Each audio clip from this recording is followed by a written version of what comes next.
এখনো উন্নয়নের আলো পৌঁছায়নি সিলেটের বহু দুর্গম গ্রামে।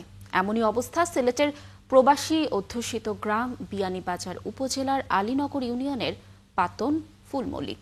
মুক্তিযুদ্ধের পর পেরিয়ে গেছে ৫৪ বছর, কিন্তু ওই এলাকার জন্য একটি সেতু আদায় করতে পারেনি মানুষ।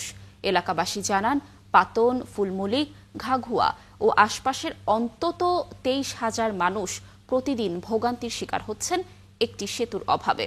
তারা কোনো মরদেহ বহন করে নিতে পারেন না, জরুরি অসুস্থ হলে তার চিকিৎসার ব্যবস্থাও করতে পারেন না। এ নিয়ে প্রশাসনের কর্মকর্তারা জানান, দুর্গম ওই এলাকার যোগাযোগ ব্যবস্থার উন্নয়নে কাজ করছেন তারা। হোসেন আহমেদ সুজাদের প্রতিবেদন। নায়াসিনামাইড ও স্যালিসাইলিক সমৃদ্ধ লিলি ফেস ওয়াশ যা ফেসের ডেড স্কিন সেল দূর করে দেয় দ্বিগুণ ফাস্টার ব্রাইটেনিং। প্রবাসী অধ্যুষিত বাংলাদেশের অন্যতম ধনী মানুষের এলাকা হিসেবে পরিচিত সিলেটের বিয়ানীবাজার, কিন্তু সত্য হচ্ছে বিয়ানীবাজার উপজেলার আলীনগর ইউনিয়নের পাতন ফুলমল্লিক খাল এলাকায় পৌঁছেনি উন্নয়নের আলো, নেই রাস্তা ও সেতু। পাতন, ফুলমল্লিক, ঘাগুয়া ও আশপাশের গ্রামে অন্তত ২৩,০০০ মানুষের বসবাস। এসব মানুষের যাতায়াতের জন্য নেই কোনো সেতু।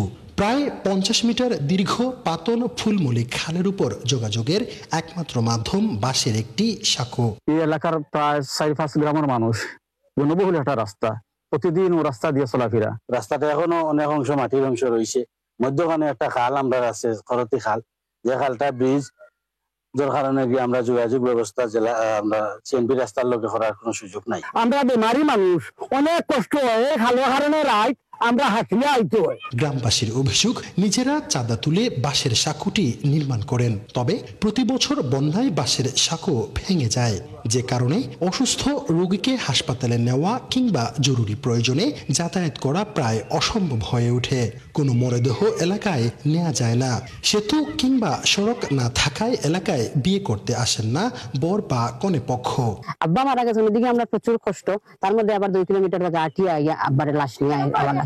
শিক্ষাগত স্কুল কলেজেও ছাত্ররা যাইতে পারে না, বিয়া শাদিতে আলাপ আলোচনা আয় না, ভালো থাকা থাকি যেমনি আগে দেখে আমরা পরিস্থিতি, রাস্তাঘাট নাই, হয় না তোমার আমরা বিয়া দিতাম না। প্রশাসন বলছে ২০২২ সালের বন্যার পর অনূর্ধ্ব ১০০ মিটার সেতু নির্মাণ প্রকল্পের আওতায় পাতন ফুলমল্লিক খালের উপর সেতু নির্মাণের জন্য স্থানীয় সরকার মন্ত্রণালয়ে প্রস্তাব পাঠানো হয়। ৩ বছর কেটে গেলেও প্রকল্পের কোনো অগ্রগতি হয়নি। রাস্তার সমস্যা আছে, এখানে একটা ব্রিজ দরকার। প্রাইমারি স্কুল থেকে দেখলাম এটা প্রায় নদীর গর্ভে বিলীন হয়ে যাওয়ার মতো অবস্থা, নদী ভাঙন কবলিত একটা জায়গা। সবকিছু মিলে অনেকগুলো চ্যালেঞ্জ আছে, সবগুলো হয়তো বা একদম আমি বলবো তুলি মেরে সমাধান হয়ে যাবে, কিন্তু যতটুকু ইজি করা যায়, যতটা আর্লি ওনাদেরকে এই সমস্যাগুলো সমাধান করা যায়, সেটা আমি আমার সর্বোচ্চ চেষ্টা করব। এদিকে পাতন ও ফুলমল্লিক গ্রামের মাঝ দিয়ে বয়ে যাওয়া খালটি বঞ্চিত মানুষের ভাগ্যের প্রতীক হয়ে দাঁড়িয়ে আছে। আমরা চাই এই ব্রিজটা অচিরেই ব্রিজটা হয়ে যাক এবং এই মানুষগুলা তাদের কষ্ট থেকে লাঘব পাবে এবং তারা সুখে শান্তিতে জীবন যাপন করবে। দ্রুততার সাথে এলাকায় সেতু না হলে ভবিষ্যতে আরো ভয়াবহ সমস্যার মধ্যে পড়ার শঙ্কার কথা জানান এলাকার মানুষ। হুসাইন আহমেদ সুজাদ, ৭১ সিলেট।